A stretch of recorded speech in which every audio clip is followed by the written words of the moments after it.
चुपके से एक चाकू इसके पिलो के नीचे रख उसने वो नाइफ़ उठाया और अपने पापा को ऐसे किया और उनके ऊपर बैठ के hey guys welcome welcome back to my YouTube channel which is stories by me. यहाँ पे मैं सुनाती हूँ रियल लाइफ बेस्ड कुछ स्टोरीज जो सबको पसंद आती है। एंड एक बात बता दूँ, व्यूज़ थोड़े बढ़ गए हैं। Thank you so much. और सब्सक्राइबर्स भी एक दो बढ़ता जा रहा है। और व्यूज़ तो पहले से बहुत ज़्यादा अच्छे आ रहे हैं एंड वॉच टाइम भी अच्छा आ रहा है। लोग देख रहे हैं, एक्चुअली मेरी स्टोरीज़ को सुन रहे हैं। तो थैंक यू सो मच। ऐसे ही मेरी स्टोरीज़ को देखते रहना एंड मैं थोड़ी और इम्प्रूव करूँगी।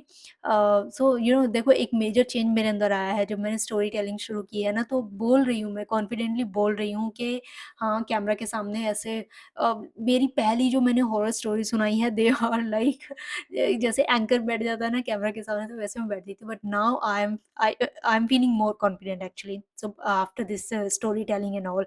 सो let's get into the story. So ये स्टोरी है लाइक अराउंड 2015 और 16 के बीच में, जब मैंने अपनी ग्रेजुएशन पूरी की थी। एंड ग्रेजुएशन पूरी करके I was at home only. So ऐसे अकेले बैठ के, लाइक घर पे खाली बैठ के ऐसा सब कुछ अच्छा नहीं लग रहा था, तो I started giving tuitions to the like school childrens को मैंने ट्यूशन पढ़ाना शुरू किया था। सो ट्यूशन पढ़ाते-पढ़ाते क्या हुआ एक बार कि मेरे ही किसी जानने वाले की एक बेटी थी। सो उनको वो बहुत ही वीक थी, एकदम वीक थी। सो उसकी मम्मी-पापा ने परेशान हो गए कि हाँ, इसका तो कुछ हो ही नहीं पाएगा आई थिंक।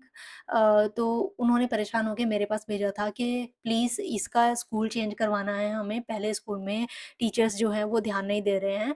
सो इसके लिए कुछ कर दे प्लीज़। अगले स्कूल में जब एडमिशन से पहले इसका एक टेस्ट होना है, एक एग्ज़ाम क्लियर करना है इसको, तो प्लीज़ एटलीस्ट, मतलब कुछ ज़्यादा नहीं है, तो वो एग्ज़ाम क्लियर करवाने के लिए इसको प्लीज़ तैयार कर दे। तो ऐसा करके उसको मेरे पास भेजा गया था, एक विश्वास के साथ कि हाँ, ये कर देगी, because I was really good in my studies. हमेशा जो टॉप 10 में बच्चे रहते थे, वहाँ मैं और मेरी बहन दोनों हमेशा मौजूद रहते थे। जब टॉप 10 में कहीं पे भी नाम आता था, तो हमेशा हम रहे हैं। एंड सो इसी वजह से लोग सोचते थे कि हाँ, अगर हम अपने बच्चों को इनके पास भेजेंगे, तो हमारे बच्चे भी स्टडीज़ में अच्छा होंगे। तो जब जैसे-जैसे पता चलने लगा कि ये ट्यूशन्स लेती है, तो बहुत सारे बच्चे मेरे पास आने लगे। तो मैंने उस लड़की को पढ़ाना शुरू किया। नाम मैं नहीं बताना चाहूँगी ऑफ़ कोर्स, कि थोड़ा-सा किसी की प्राइवेसी ब्रीच नहीं करते हैं। सो वो ऐसे थी कि लाइक 12-13 साल की लड़की थी। 12-13 साल से भी छोटी होगी आई थिंक। लाइक जब प्री स्कूल से निकाल के, जब हम प्री स्कूल क्या बोलते हैं उसको, एलकेजी, यूकेजी, हाँ, 4th स्टैंडर्ड में उसका दूसरे स्कूल में वो चेंज करवाने का सोच रहे थे। तो 4th स्टैंडर्ड के बच्चे के लिए एक उस स्कूल में एंट्रेंस एग्ज़ाम, अगर आप बोलना चाहो तो बोल सकते हो, तो वो उसको क्लियर करना था। सो मैंने उसको पढ़ाया।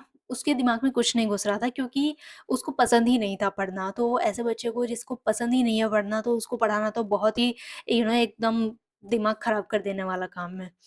सो मैं जब संडे सॉरी, ऑफ़िस में सैटरडे संडे छुट्टी होती है, बट संडे स्कूल में छुट्टी होती थी, तो संडे को मैं ट्यूशन्स लेती थी आफ्टरनून में। एंड आफ्टरनून में फिर इवनिंग में मैं फ्री हो जाती थी। एंड इवनिंग में लाइक कुछ और भी काम कर लेते थे, लाइक बहुत सारे काम करती थी मैं वैसे। सो क्या ही बताऊँ, क्या-क्या बताऊँ मैं क्या-क्या नहीं करती थी। सो सैटरडे स सॉरी संडे में आफ्टरनून में मैंने बुलाना शुरू किया सारे बच्चों को। तो उसका क्या था कि देखो, एक पहली बात थी कि उस बच्चे को पढ़ना नहीं था। फिर मैंने उसको बहुत कोशिश की, मैंने लाइक मार-पिटाई मैंने नहीं की है, कभी भी किसी भी बच्चे के साथ मार-पिटाई मैंने नहीं की है। उनको हमेशा प्यार से समझाया है, प्यार से पढ़ाया है। और जिसको समझना होता है, देखो, वो प्यार से भी समझ जाता है। पर मार-पिटाई करके कोई, मैं ऐसा बिलीव नहीं रखती हूँ कि मार-पिटाई करके बच्चों को यू नो समझाया जा सकता है कुछ। ना मेरे साथ कभी ऐसा हुआ है कि मार-पिटाई करके नहीं, कभी पिटाई नहीं हुई है। सो उसको मैंने कुछ ट्रिक्स बताई कि ये अगर तेरे पास ये उसको जब जो एडिशन वाले सम्स होते थे, उनमें थोड़ा-सा दिक्कत आती थी, वो जोड़ भी नहीं पाती थी, वो माइनस नहीं कर पाती थी, वो मल्टीप्लाई नहीं कर पाती थी, कुछ भी नहीं कर पाती थी 4th स्टैंडर्ड तक। Can you imagine?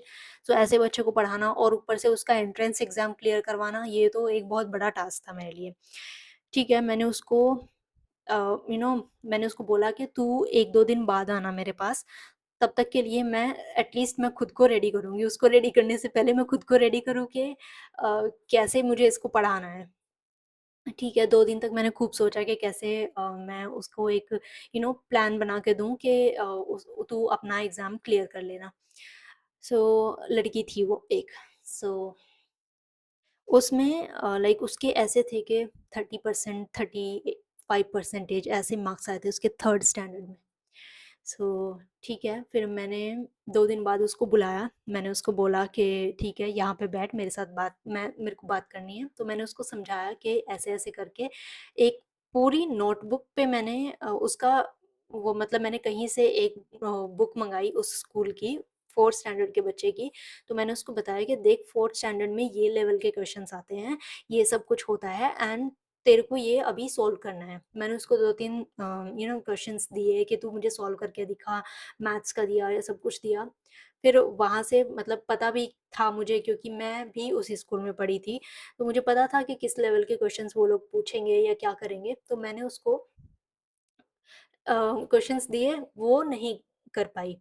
मैंने इसको पूरा सेट बना के दिया था कि हाँ, ये सोच के तेरा ये एंट्रेंस एग्ज़ाम है, तो ये कर ले। तो ठीक है, वो नहीं कर पाई, उससे कुछ नहीं हुआ एक्चुअली एक्चुअली में नहीं हुआ, उसका दिमाग दूसरी चीज़ों में बहुत ज़्यादा था and her mother was like कि मैं इसको डॉक्टर बनाना चाहती हूँ। वही मतलब जो किताब की तरफ देख नहीं पा रही है, उसको आप डॉक्टर कैसे बनाओगे? ये पहले तो मुझे ये बताओ, आप ऐसे कैसे सोच सकते हो कि हाँ उसका दिमाग कहीं और है, उसका दिमाग था इंस्टाग्राम पे रील्स बनाने में and she is still doing very good on her Instagram I think पढ़ाई में उतना अच्छा नहीं कर पाई है। मैं पढ़ाई में बहुत अच्छा कर पाती हूँ, लेकिन इंस्टाग्राम पे मैं बहुत अच्छा नहीं कर पाई हूँ। वो पढ़ाई में अच्छी नहीं कर पाती थी, लेकिन इंस्टाग्राम पे अपना बहुत अच्छा कर रही है वो। She is looking very cute, she is making like cute cute सी रील्स। तो ठीक है, अभी आते हैं तो फिर मैंने सोचा कि इससे तो नहीं होने वाला है। फिर मैंने उसको एक क्वेश्चन पेपर ना देके मैंने उसको सोल्व कैसे करना है उसकी टिप्स एंड ट्रिक्स एक पूरे पेपर पे लिख के दी। तो उसने वो सब कुछ पढ़ा, वो गई, एंट्रेंस एग्ज़ाम दिया एंड शी क्लियर्ड दैट। सो ऐसा मैंने उसको कुछ तो सिखाया था। जो उसको समझ में आया, जिस तरीके से उसको समझ में आना था उस तरीके से मैंने उसको समझाया।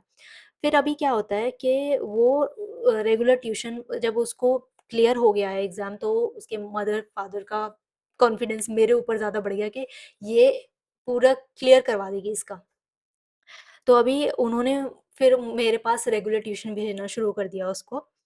सो अभी उससे नहीं हो पा रहा था एक्चुअली उससे कि ट्यूशन पढ़ना, स्कूल में पढ़ना, उसको और भी कुछ करना था। उसको बहुत क्रिएटिव चीज़ें करनी थी, लाइक उसको स्टिचिंग का शौक चढ़ गया था बहुत कम उम्र में, वो छोटी-छोटी सी चीज़ें बनाती रहती थी। तो मतलब अगर वो काम करने को दे दो तो वो फुल कर सकती थी। अभी क्या हुआ सैटरडे को मैंने बताया संडे को आफ्टरनून में बुलाने लगी थी मैं स्टूडेंट्स को। सो वो आती थी एंड जैसे ही वो चल के आती थी तो बीच में एक बरगद का पेड़ था रास्ते में। तो वो लंबा ना चल के आके एक शॉर्टकट लेके उस पेड़ के नीचे से आती थी। तो वहाँ पे ऐसा बिलीव था कि बरगद के पेड़ पे कुछ तो भूत रहता है। तो अभी वो आने लगी उधर से एंड पता नहीं मेरे को क्या हुआ उसको सच में उसके सिर भूत-वूत आ गए थे। सो अभी उसकी मम्मी ने बोला कि निधि तू ना इसको आफ्टरनून में मत बुलाया कर, इसको ना सुबह को बुला लिया कर संडे को एंड रेगुलर डेज़ में अदर बच्चों के साथ वो सीधे रास्ते से आ जाएगी क्योंकि आफ्टरनून में आती है, वो शॉर्टकट लेती है, उस पेड़ के नीचे से निकल के आती है। सो अभी मैंने सोचा कि नहीं यार ऐसा कुछ नहीं होता है और ये वो मैंने उनको ऐसे टाल दिया। मैंने कहा नहीं आफ्टरनून में भेजो ना आप। तो फिर चलो ठीक है उनको दिमाग में आई होगी कुछ कि चलो भेज देते हैं आफ्टरनून में। सो उन्होंने भेजा आफ्टरनून में एंड एक रात क्या हुआ उसको कि मुझे नहीं पता सच में शायद उसके साथ हो रहा था या फिर वो she was trying to escape from the tuition and the school वाला जो साइकिल चल रहा था उससे एस्केप करने की कोशिश कर रही थी। सो उसने क्या किया उस उसकी मम्मी को किसी ने बताया कि जब ये सो जाएगी तो रात को उसको सपने आने लगे थे। कुछ गंदे-गंदे सपने आते थे, बोलती थी भूत दिखते हैं सपने में, ये है, वो है, कि चुपके से एक चाकू, नाइफ जो किचन में हम यूज़ करते हैं वो वाला नाइफ़ इसके पिलो के नीचे रख देना तो गंदे सपने आने बंद हो जाते हैं।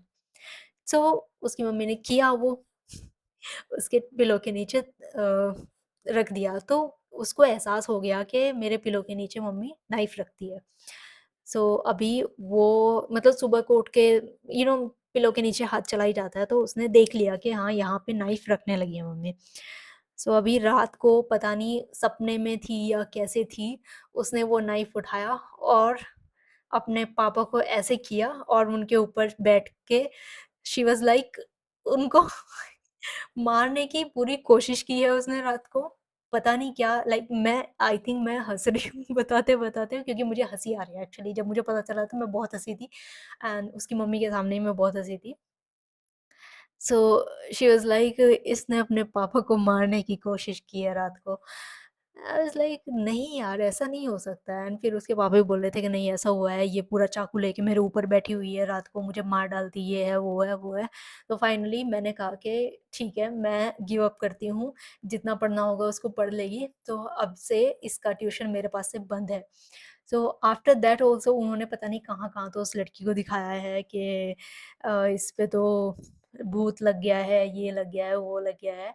सो ऑफ कोर्स मैं उस टाइम पे इन सब चीज़ों को बहुत ज़्यादा कुछ मानती नहीं थी, बिल्कुल भी नहीं मानती थी, बहुत ज़्यादा क्या बिल्कुल भी नहीं मानती थी। बट हाँ, इतना था कि वो जो बच्ची है वो एस्केप करना चाह रही थी ट्यूशन और स्कूल वाले साइकिल से, तो उसने ये भूत-वूत का कुछ किया था अपना। इतना ये सच था। सो ऐसा हुआ था एक्चुअली उनके साथ कि भूत आ गया है तो अपने पापा को मारने की कोशिश करी है। बट हाँ, उसके बाद से वो ठीक है, सब कुछ ठीक है। अभी पढ़ाई-वढ़ाई छोड़ के इंस्टाग्राम पे खूब रील्स बनाती है। So that's what she wanted to do and that's what she is doing right now. So अच्छा लगा देख के उसको इंस्टाग्राम पे, मैं रोज़ देखती हूँ उसकी रील्स। सो फिर कभी ऐसा मेरे मन में आएगा तो मैं बताऊँगी उसका इंस्टाग्राम हैंडल वगैरह सब कुछ। और यूट्यूब चैनल भी शुरू किया था उसने अपना, मतलब जब मैं सोच भी नहीं रही थी यूट्यूब के बारे में, मैंने अब जाके शुरू किया है and she was like 15 year old तब उसने अपना यूट्यूब चैनल शुरू किया था एंड यूट्यूब पे ये पूरा ऐसा मेकअप-वेकअप करके 13 ईयर ओल्ड गर्ल मेकअप-वेकअप करके पूरा अच्छा से वीडियो बनाती थी, लिप सिंक वाली ऐसे मस्त टिकटॉक वाली जो वीडियोज़ होती थी ना, वो सब बनाती थी। बहुत प्यारी है। So she is my cousin sister actually. Okay, so आज की स्टोरी में बस इतना ही। मिलती हूँ आपको कल की स्टोरी में एक नई अच्छी सी स्टोरी के साथ। सो तब तक के लिए अम, अपना ध्यान रखिए और हँसते रहिए, मुस्कुराते रहिए और पढ़ाई करने की उम्र है तो पढ़ाई ज़रूर कर लेना, फालतू की बातों में मत घुसना। बाय।